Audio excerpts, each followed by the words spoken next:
நாள் அந்த இடத்துல வந்திருக்கிற பிள்ளைகள் எல்லாம் கர்த்தர் ஆசீர்வதிப்பாராக. ஹல்லேலூயா. 1 சாமுவேல் 2வது அதிகாரம் 1வது வசனம். அப்பொழுது அன்னாள் ஜெபம் பண்ணி, என் இருதயம் கர்த்தருக்குள் களிகூறுகிறது, என் கொம்பு கர்த்தருக்குள் உயர்ந்திருக்கிறது, என் பகைஞரின் மேல் என் வாய் திறந்திருக்கிறது, உம்முடைய ரட்சிப்பினாலே சந்தோஷப்படுகிறேன். போதும். இப்போ அப்பொழுது அன்னாள் ஜெபம் பண்ணி, இந்த இடத்துல தான் முதல்ல ஜெபம் என்கிற வார்த்தை வருகிறது. இன்றைக்கு செய்திக்கு ஒரு அழைப்பு வைக்கணும்னு சொன்னா ஜெப அபிஷேகம் எத்தனை பேருக்கு வேணும்? எனக்கு ஜெபம் பண்ணிட்டே இருக்கணும், அப்படி ஒரு அபிஷேகம் வேணும்னு எத்தனை பேர் வாஞ்சியா இருக்கிறீங்க? இன்னைக்கு ஆண்டவர் அதை இங்க இருக்கிற அநேகருக்கு தரப்போகிறார். அன்னாள் ஜெபம் பண்ணி அப்படின்னு வேதம் சொல்லி இருக்கிறது. அன்னாள் ஜெபம் பண்ணி அப்படின்னா அதுக்கு முன்னாடி யாருமே ஜெபம் பண்ணது கிடையாதா? அதுக்கு முன்னாடி பைபிள்ல ஜெபமே வந்தது கிடையாதா அப்படின்னு பார்த்தீங்கன்னா, அதுக்கு முன்னாடி பைபிள்ல துதித்திருக்கிறார்கள், பைபிள்ல மன்றாடி இருக்கிறார்கள், அதற்கு முன்பதாக விண்ணப்பம் செய்திருக்கிறார்கள், அதற்கு முன்பாக ஆராதனை செய்திருக்கிறார்கள், அதற்கு முன்பாக தொழுது கொண்டிருக்கிறார்கள், அதற்கு முன்பாக தேவனோடு சஞ்சரித்து கொண்டிருந்தார்கள், அதற்கு முன்பதாக ஒரு தேவன் மனிதனோடு நேரடியாக பேசியிருக்கிறார். நான் செய்ய போகிறதை ஆபிரகாமுக்கு மறைப்பேனோன்னு சொல்லி மனிதனும் ஆண்டவரும் பேசியிருக்கிறார். இந்த உரையாடல்கள் எல்லாம் நடந்திருக்கு. ஆனால் ஜெபம் என்கிற ஒரு வார்த்தை இங்கே தான் முதல்ல வருது. ஏன்னா இது ஜெபம் வேற, விண்ணப்பம் வேற. விண்ணப்பம் என்கிறது இங்கிருந்து விண்ணப்ப படிவம். இப்போ பார்த்தீங்கன்னா ஒரு விண்ணப்பத்தோட என்ன செய்யறது போறது. இப்போ அன்னாள் 1 சாமுவேல் 1வது அதிகாரத்தில் ஜெபம் என்கிற வார்த்தை வரல, அங்க விண்ணப்பம் என்கிற வார்த்தை வருது. அவளுக்கு குழந்தை இல்லை, அவள் ஆண்டவரை தேடி போறா. அது ஜெபம் என்று சொல்லப்படல, அது விண்ணப்பம். தன்னுடைய தேவைக்காக தேவனிடத்தில் போகிறது விண்ணப்பம்.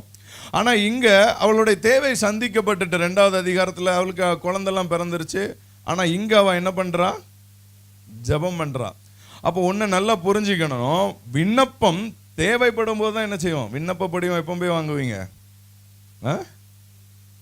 வீடு தேவைப்படும் போது என்ன வாங்க முடியும்? விண்ணப்பம் படிவம். என்னென்ன நமக்கு தேவை இருக்குதோ அப்பதான் அதுக்குரிய விண்ணப்ப படிவத்தை நீங்களும் நானும் வாங்குறோம். ஆனால் ஜெபம் என்பது ஒரு கிறிஸ்தவனுடைய வாழ்க்கையில, ஒரு ஆவிக்குரிய மனிதனுடைய வாழ்க்கையில ஜெபம் என்பது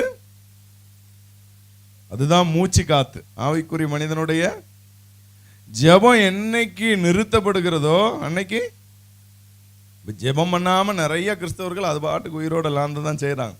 நான் அடிக்கடி சொல்லுவேன், ஜெபிக்காத ஒரு நாள் என்னுடைய வாழ்க்கையில, நான் ஜெபம் பண்ணாத நாளெல்லாம் என்னுடைய மரண நாளுக்கு சமம். அதுக்காக நான் ஜெபம் பண்ணாமல் இருந்தது கிடையாதுன்னு பொய் சொல்ல மாட்டேன், பொய் பிரசங்கெல்லாம் கிடையாது.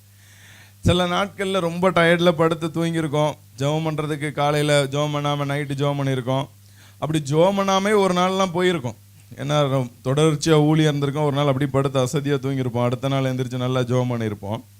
ஆனால் நான் என் வாழ்க்கையில் கற்றுக்கொண்ட ஒரு மிக முக்கியமான ஒரு காரியம், நான் என்றைக்கு ஜெபம் பண்ணாமல் இருந்தேனோ அந்த நாள் என்னுடைய வாழ்நாள் குறிப்பிலிருந்து என்ன செஞ்சிடணும்?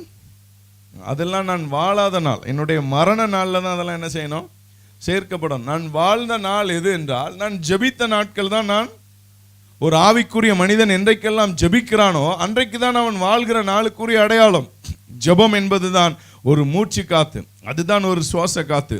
ஜெபம் நின்றக்கூடாது ஆவிக்குரிய வாழ்க்கையில. இன்றைக்கு அன்னாள் தான் அன்றைக்கு ஜெபத்தையே தொடங்கி வைக்கிறாள். அன்னாள் ஜெபத்தை தொடங்கி வைக்கிறாள். அன்னாள்னாலே எல்லாரும் சாமுவேலை தான் நினைக்கிறோம். ஆனால் அன்னாள் தான் சாமுவேலை பெற்றெடுத்தவளும் ஜெபத்தை பெற்றெடுத்தவளும். ஹல்லேலூயா. நான் அடிக்கடி ஆண்டவர்கிட்ட கேட்ட, ஆண்டவர் ஒரு வல்லமையான ஊழியக்காரர்கள்லாம் எழுப்புங்க, வல்லமையான தீர்க்கதரிசிகள் எல்லாம் எழுப்புங்க அப்படின்னு ஒரு நாள் ஜெபம் பண்ணிகிட்டே இருந்தேன். அப்போ ஆண்டவர் சொன்னார், பெரிய பெரிய தீர்க்கதரிசியை எழுப்புகிறதற்கு நான் ஆயத்தம், ஆனால் ஒரு அன்னாள் இருந்தால்தான் ஒரு சாமுவேலை என்னால் கொடுக்க முடியும்.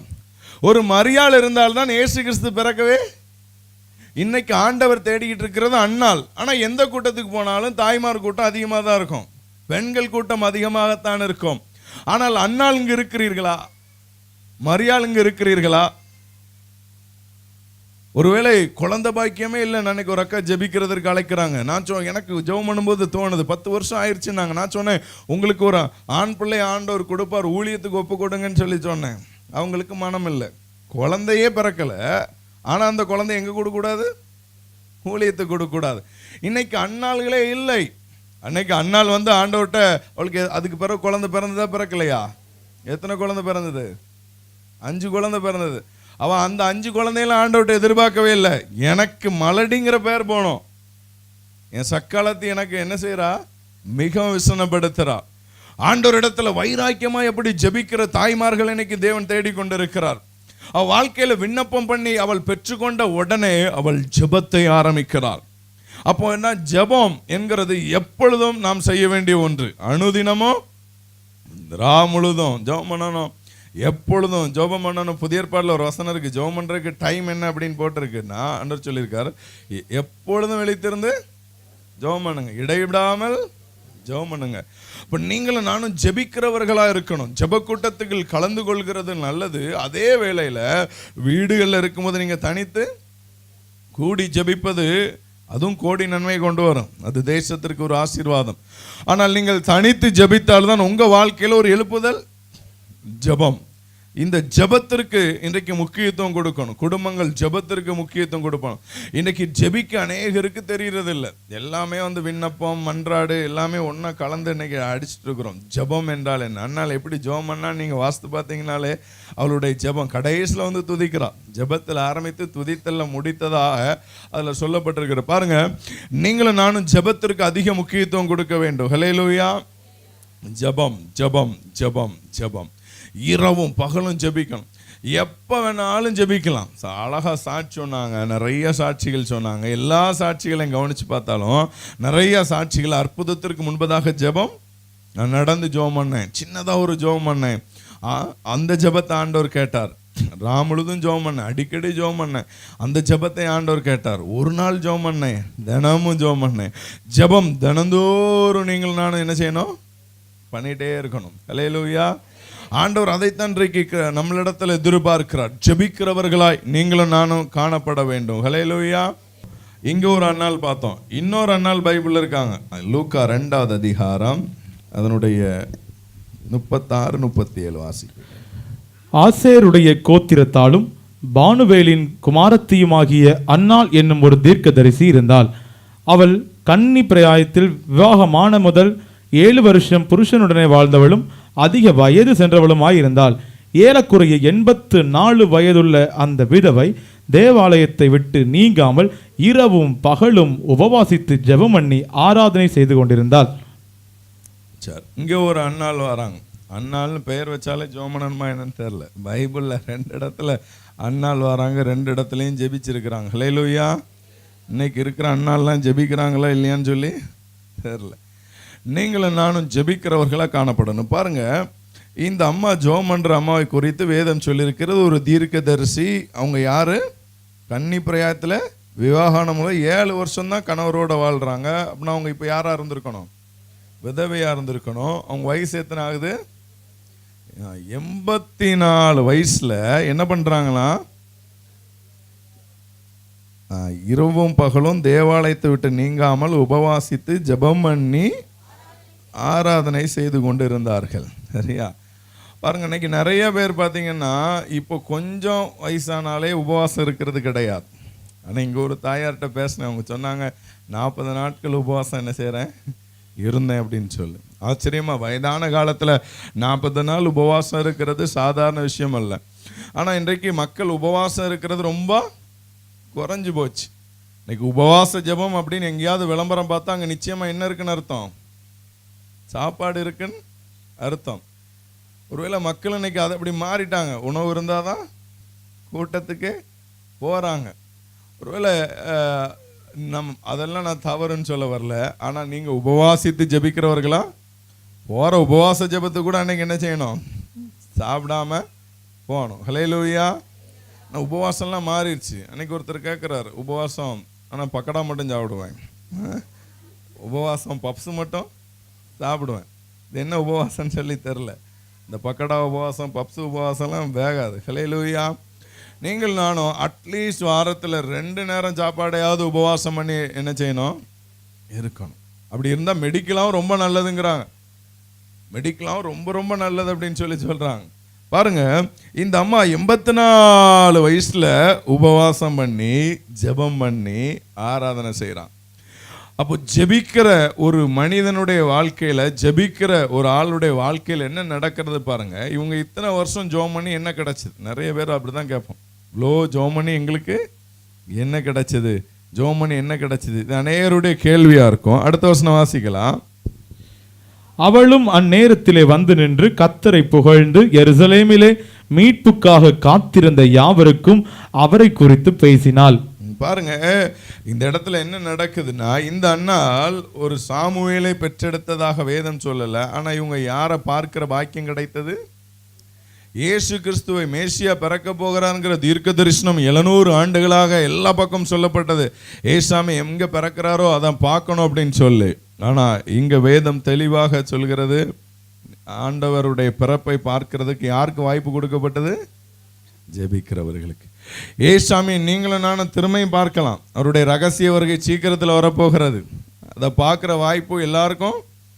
போன வாட்டி இயேசு கிறிஸ்து இந்த உலகத்திற்கு வரும்போது முழு உலகத்தினுடைய ஒரு மைய பகுதியில் வந்து பிறந்தார். ஆனால் அவருடைய 2வது வருகை எப்படி இருக்க போதாம்? வானத்தின் ஒரு முனை தொடங்கி மறுமுனை மட்டும் வரப்போறாராம். அப்படி வரும்போது எப்படி இருக்கும்? இப்போ ஒரு ஃப்ளைட்டு கிளம்புறதை பார்க்கறனால ஒரு கூட்டம் என்ன செய்கிறாங்க, ஒரு ஃப்ளைட்டு போனாலே சில வீட்டில் ஓடி போய் கிராமத்துலலாம் எட்டி என்ன செய்கிறாங்க, பார்க்குறாங்க. பிளெயின் போகுதுன்னு சொல்லி. ஆண்டவர் வானத்தில் ஒரு முனை தொடங்கி மறுமுனை தொட்டி ரதத்தோடு வரும்போது எப்படி இருக்கும்? எல்லா சேட்டலைட் சேனல்காரனும் நிப்பாட்டி வச்சுருக்கிறாங்களாம். சேட்டலைட் எங்கள் சேனலில் முத படம் பிடிக்கணும் ஏசுநாதருடைய 2ஆம் வருகை அப்படின்னு சொல்லி ஃபாரின்லாம். சரியா? அப்படி வருகையில் போகணுங்கிற எண்ணம் இல்லை. அதையும் டிவியில் பார்த்து அன்னைக்கு விவாதம் பண்ணிகிட்டு இருப்பாங்கன்னு நினைக்கிறேன். இப்படி வானத்தில் தோன்றியது இது என்னது அப்படின்னு உட்காந்து தமிழ்நாட்டில் அவ்வளோ டிவியில் பேச போகிறோம். அதையும் ஒரு கும்பல் வேணும்னு கண்ணை திறந்து பார்த்துட்டு போகாமல் இருக்க போதான் என்னமோ சொல்லி தெரில. நீங்கள் காணாமல் போன கும்பலில் இருக்கணும். அல்லேலூயா. இப்போ காணாமல் போயிடக்கூடாது. சரியா? பாருங்க, ஏசாமியுடைய இந்த வருகை வரப்போகிறது. அதில் யார் தான் இனிமேல் ஆண்டவர் காணப்பட போறா? யார் தான் இயேசுவை பார்க்க முடியும்? ஜெபம் பண்றவர்கள் தான் பார்க்க முடியும். ஹல்லேலூயா.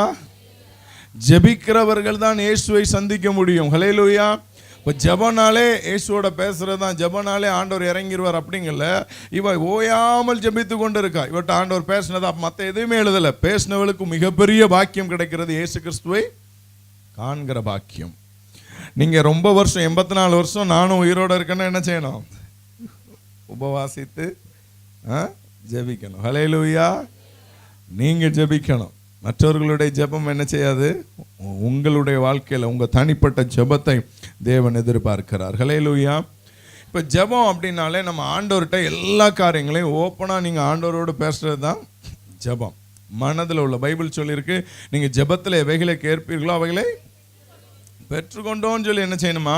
விசுவாசிக்கணும். அந்த எக்ஸாம் டைமில் பார்த்தீங்கன்னா இந்த ஸ்கூல் பிள்ளைகளெல்லாம் பயங்கரமாக ஜெபம் பண்ணோம். இப்போ இங்கே அருமையான சாட்சி கேட்டோம்.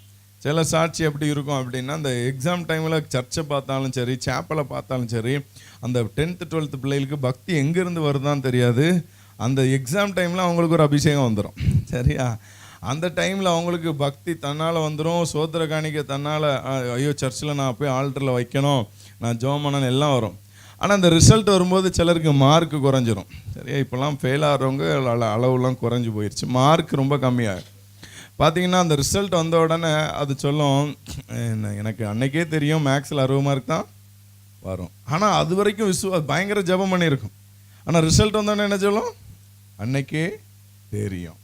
அந்த மாதிரி ஒரு கதை சொல்லுவாங்கல்ல நிறைய பிரசங்கியார். வேடிக்கையாக ஒரு அம்மா வீட்டில் பின்னாடி பாறை வளர்ந்துட்டு இருந்து தான். அப்போ சர்ச்சில் பிரசங்கம் கேட்டுச்சான், கடுகள விசுவாசம் இருந்தால் மழையே பெயர்ந்து போனாலும் பெயர்ந்து போயிடும். இப்படி பிரசங்கத்தை கேட்ட உடனே அவங்களுக்கு பயங்கர இன்னைக்கு நைட்டு நம்ம போய் என்ன செய்வோம்? ஜெபம் பண்ணி நம்ம வீட்டு பின்னாடி இருக்கிற பாறையெல்லாம் என்ன செஞ்சிடணும்? விரட்டிடணும். விட்டி நல்லா ஜெபம் பண்ணிட்டு படுத்துவங்கனாங்க. காலையில் வந்து பார்ப்பேன் இந்த இடத்துல இருக்கக்கூடாது, காலையில் வந்து பார்ப்பேன் இருக்கக்கூடாது, காலையில் வந்து பார்ப்பேன் இருக்கக்கூடாது. காலையில் முதல் வேலையாக வந்து பார்த்தாங்களே இருந்துச்சு. அப்போ அந்த அம்மா என்ன சொல்லிச்சுன்னு உங்கள் எல்லாருக்கும் தெரியும். நேற்றே தெரியும் இது போகாது.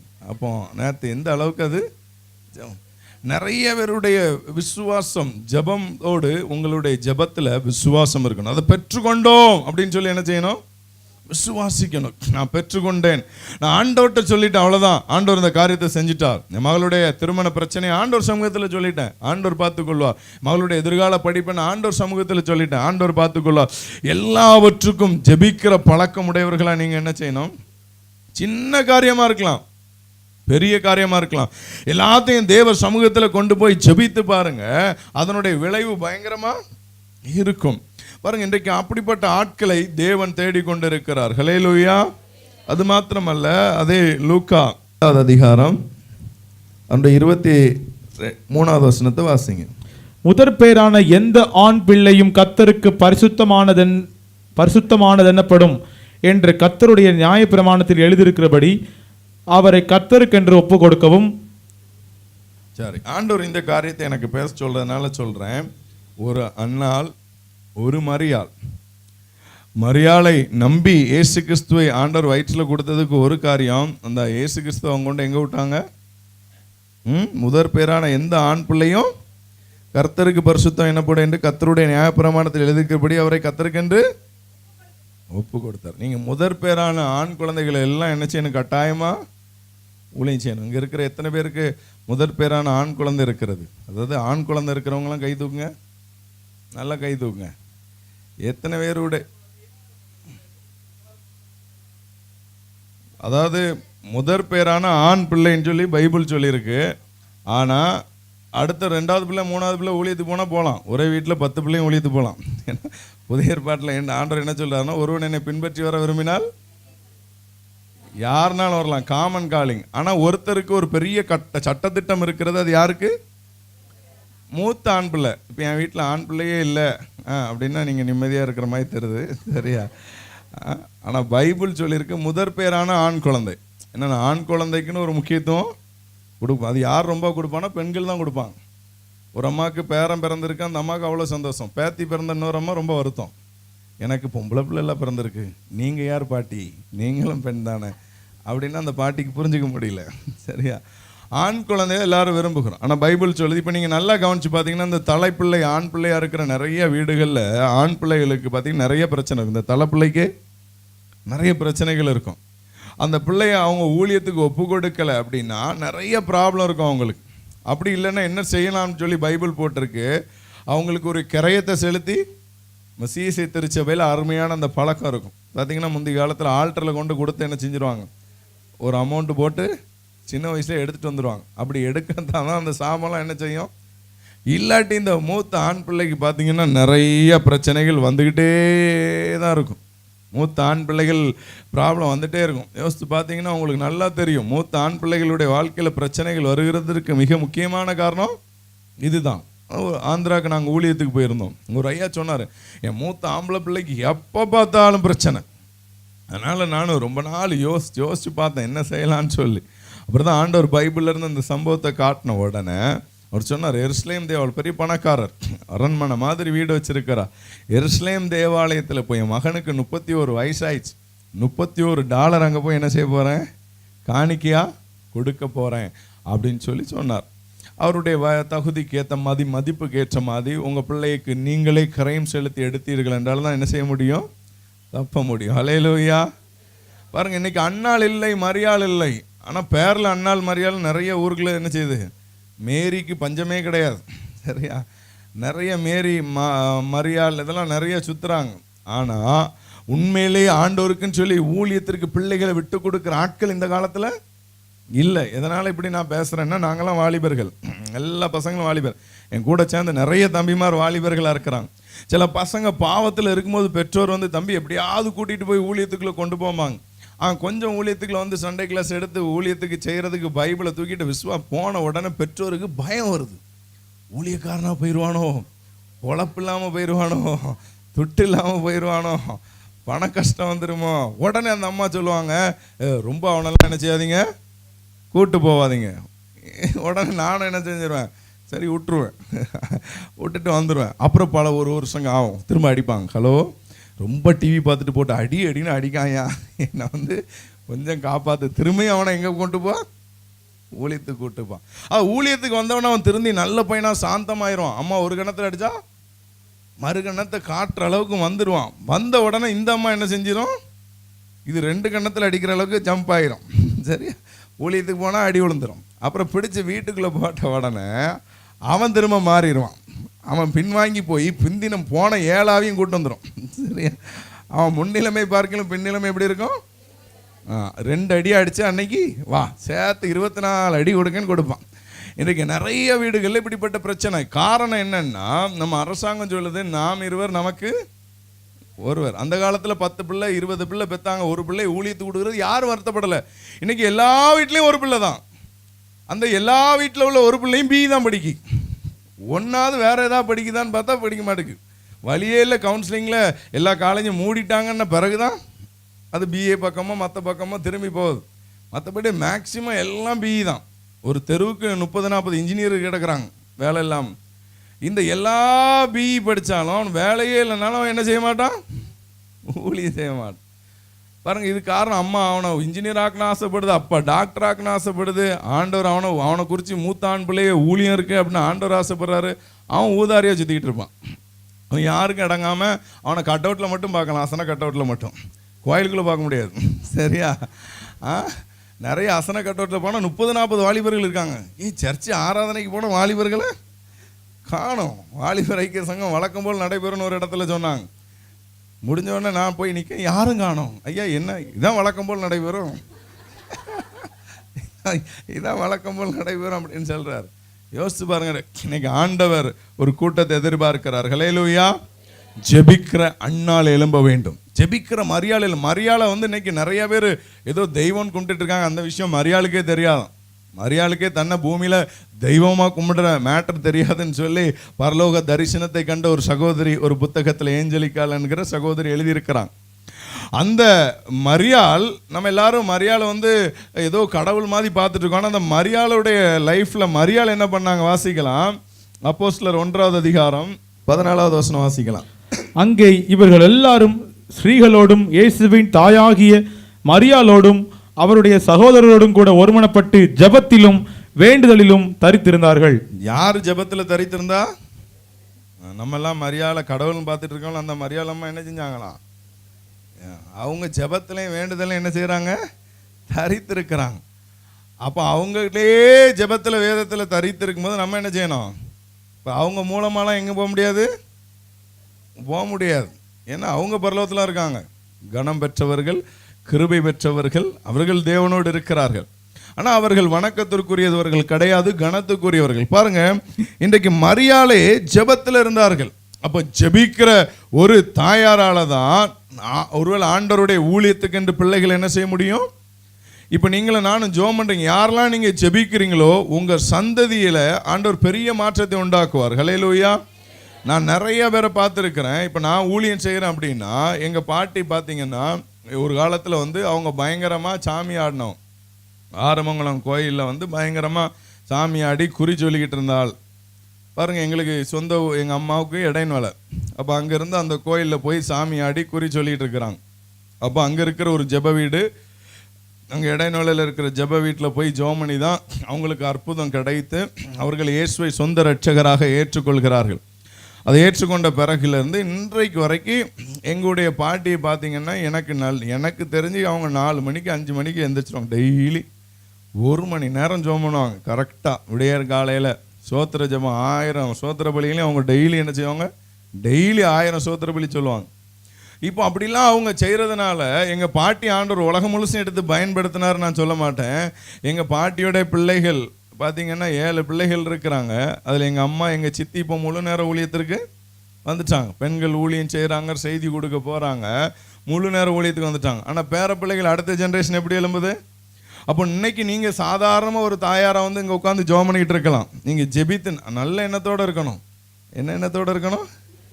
சில தாயார் நல்ல ஜெபத்துக்கெலாம் வரும், பேரன் ஊழியத்துக்கு போனால் கம்பெடுத்து இப்போ நல்லா அல்லேலியா போடுங்க, முக்காடு போடுங்க. இன்றைக்கி உங்கள் மகன் உங்கள் பேரன் வந்து அம்மா நான் வேலையை விட்டுட்டு மிஷினரியாக போகிறேன் அப்படின்னு என்ன பண்ணுவீங்க? சியப்பாலே போ சாத்தானே போத்து விசாசு அப்படி நிறைய குடும்பம் இருக்குது. இன்னைக்கு ஆண்டவருக்குன்னு சொல்லி மனப்பக்குவமாய் பிள்ளைகளை ஊழியத்திற்கு விடுற ஆட்கள் ரொம்ப குறைஞ்சு போயிட்டாங்க. அதனால தான் இன்னும் 2% உட்காந்துட்டு இருக்கிறோம். வீட்டுக்கு ஆண்டவர் சொன்ன மாதிரி வீட்டுக்கு ஒரு ஆண் பிள்ளை ஊழியக்காரனா எழும்பி இருந்தா 120 கோடி சந்திக்கப்பட்டிருக்கும். ஹல்லேலூயா. ஒரு வீட்டுக்கு ஒரு ஆண் பிள்ளையாவது ஊழியக்காரனா எழும்புன்னு ஆண்டவர் சொல்றார். வீட்டுக்கு வீடு ஊழியக்காரன் இருந்தா, அப்போ நீங்கள் எல்லாரும் ஊழியக்காரன் ஆகிட்டா அப்போ கூட்டத்துக்கு யார் போகிறது? கூட்டத்துக்கு யார் போகிறோம்?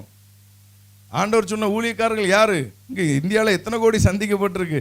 இன்னும் 100 கோடி இயேசுவை ஏற்றுக்கொள்ளவே இல்லை. அப்போ நம்ம ஆட்கள் எல்லாம் கூட்டம் நடத்தி அந்த கும்பலுக்கே கூட்டம் நடத்துகிறான். ஒரே கூட்டம் இங்கே உட்காருது, அடுத்த கன்வென்ஷனில் அந்த கூட்டம் உட்காரும். இந்த ஜெபத்தில் உட்கார்றக்கா அந்த ஜெபத்தில் உட்காரும். இப்படி ஜெபத்துக்கு ஜெபம் ரவுண்ட் அடிச்சு இந்த அக்கா என்ன பண்ணோன்னா ஊழியக்காரருக்கு மார்க் போட ஆரம்பிக்கும். இவர் நல்ல ஊழியக்காரமாய் தெரிறாரு, இவர் கொஞ்சம் மோசமான ஆள் மாதிரி தெரிறாரு. அப்புறம் உட்காந்து குறை பேச ஆரம்பிச்சிடும். இவர்கிட்ட என்ன குறை இருக்கு கண்டுபிடிப்போம். அவர் தெரியாமல் தும்மி இருப்பார், வேறு அடிக்கடி தும்முறாரு, பிசாசு இருக்கு அவருக்குள்ள. சரியா?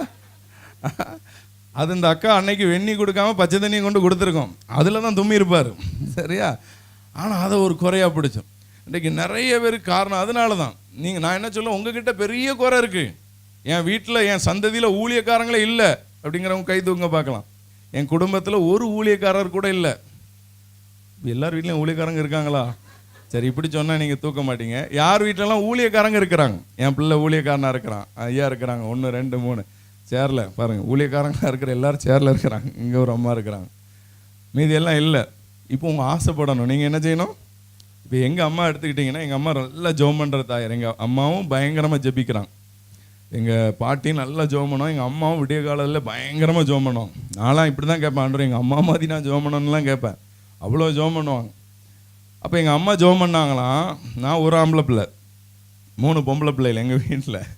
எங்கள் அம்மா ஜெபம் பண்ணாங்க, ஆண்டவரே செபத்தியாபுரத்தை ரட்சிக்க ஒரு வல்லமையான ஊழியக்காரனை எழுப்புன்னு ஜெபம் பண்ணிகிட்டே இருந்தாங்களாம். ஆண்டவர் கேட்டாராம், உனக்கு ஒரு மகன் இருக்கான்ல, அவனை கூட நான் என்ன செய்கிறேன். இன்னைக்கு நிறைய பேர் ஆண்டவரே போரசூர் ரட்சிக்கப்படட்டும், ஆர்மேர் ரட்சிக்கப்படட்டும் அப்படின்னு சந்திச்சுட்டு ஆர்மேரிக்குள்ளே பிள்ளைய இன்ஜினியராகவும் டாக்டராகவும் அனுப்பிட்டு ஊசி போட வச்சு பார்த்து அழகு பார்த்து ரசித்து கொண்டு இருக்கிற வரைக்கும் ஒரு வியாதியும் சுகமாகாது. அல்லேலூயா. ஒரு கஸ்தூரி அக்கா 41 வருஷம் அந்த ஊழியத்தை நிறைவேற்றுறாங்க. உண்மையிலே நான் நேற்று ஒரு சகோதரத்தை சொல்லும்போது சொன்னாங்க, இந்த வட்டாரத்திலே முதல் ஊழியம்னா இதுவாக தான். இப்போ நிறைய ஊழியம் பெருகி இருக்கிறது. ஊழியம் அங்கே வந்த உடனே நம்ம ஆட்கள் உடனே ஊழியம் பெருகின உடனே சண்டைக்கு வந்துடுவான். நீங்கள் நல்லா பாருங்களேன், நீங்கள் மற்ற ஏதாவது சந்து பொந்தெல்லாம் குட்டி குட்டி தேவம் இருக்குது. அங்கே எங்கேயாவது இன்னொரு கோயில் புதுசாக வந்தால் சண்டை போடுறானா? அவன் தெருவில் இன்னொரு கோயில் வரட்டு, இங்கே ஒரு தோத்திரத்தை போட்டு அங்கே ஒரு தோத்திரத்தை போட்டு போகிறான். ஆனால் நம்ம ஆட்கள் தான் ஐயா சொன்ன மாதிரி இப்போவுமா அங்கீகரிச்சிருப்பாங்க. 41 வருஷம் ஆயிட்டு. ஆரம்ப காலத்தில் என்ன செஞ்சிருக்க மாட்டாங்க, இங்கேயா போகிற, அங்கேயா போகிற, அங்கேயா ஜெபத்துக்கு போகிற. ஏன்னா அதை புரிந்து கொள்ளணும். இப்போ திருச்சபையும் வேணும், அது மேய்ப்பர்கள், அது ஆண்டவர் வழி நடத்துகிற திருச்சபை. இப்போ சுவிசேஷ பணியும் தேவை. இது சுவிசேஷர்கள், புறஜாதி ஜனங்கள் உள்ள வர்றதுக்காக. சிலர் சர்ச்சுக்கு வர்றது யோசிப்பாங்க, இப்படி கூட்டத்துக்கு வர்றதுக்கு ஈஸியாக என்ன செஞ்சுருவாங்க, இங்கே ரட்சிக்கப்பட்ட பிறகு சர்ச்சில் தான் போய் சேர போகிறாங்க. எங்கள் ஊழியத்து மூலமாக ஒரு வருஷத்துக்கு நிறைய குடும்பங்கள் புறஜாதியிலேருந்து ரட்சிக்கப்பட்டு ஞானஸ்தானம் பெற்று சிஎஸ்ஐ திருச்சபையில் சேர்றாங்க.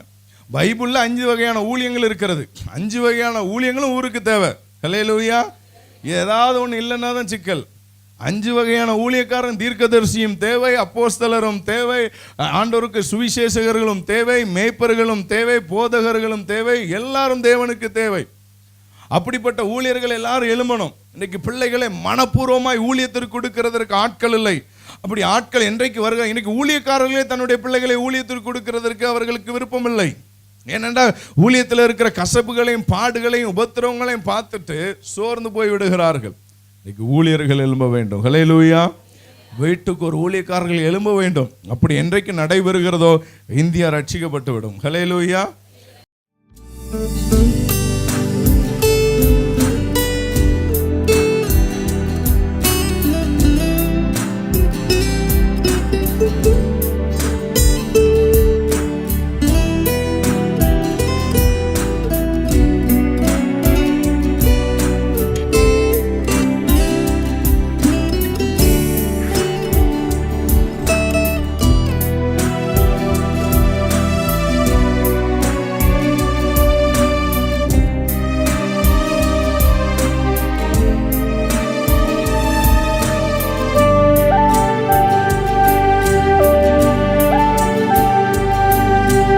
உன்னை விட்டு விலகுவதில்லை,